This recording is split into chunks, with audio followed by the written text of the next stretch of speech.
Le Sénégal connaît aujourd'hui une énième journée sombre. Le pays de la Teranga est à feu et à sang. Et pour cause, le verdict le plus attendu de ces 2 dernières années a livré ses secrets. Ousmane Sonko, leader de l'opposition sénégalaise, a été condamné ce 1er juin à 2 ans de prison ferme pour corruption de la jeunesse. Il est acquitté des faits de viol et de menaces de mort. Cette condamnation a soulevé de multiples réactions pour le moins légitimes, car ce dernier est poursuivi depuis février 2021 pour viol et menaces de mort sur une ex-masseuse nommée Adji Sarr.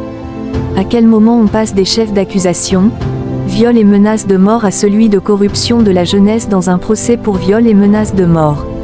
La question mérite réflexion. Ousmane Sonko est condamné pour des faits autres que ceux dont on l'accuse. Il devient inéligible pour la présidentielle de 2024. Était-ce une commande étatique? Une chose est sûre, la justice sénégalaise en ressort affaiblie, très peu crédible quand on sait qu'aucune preuve matérielle n'a été fournie dans cette affaire de viol et de menaces de mort en 2 ans. Le Sénégal a enregistré environ une vingtaine de morts, des centaines de blessés, une économie au ralenti, et comme si cela ne suffisait, une véritable chasse à l'homme sévit ces derniers jours. Des scènes de chaos attestent de la colère d'un peuple qui veut en finir. Un peuple qui se sent abusé et trahi. En 2 ans, l'opposant Ousmane Sonko a vu ses droits bafoués à maintes reprises. Dommage qu'on en soit arrivé là. On aurait pu l'éviter, car en mars 2021, les Sénégalais ont clairement montré qu'ils étaient à bout.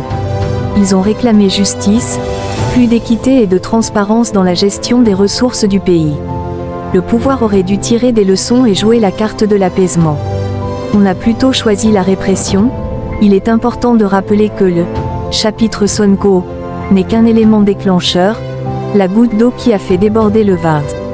Les manifestations de mars 2021 répondaient à l'instrumentalisation de la justice, la corruption, le vol effréné des deniers publics, des mots qui ont fini de nourrir une tension sous-jacente.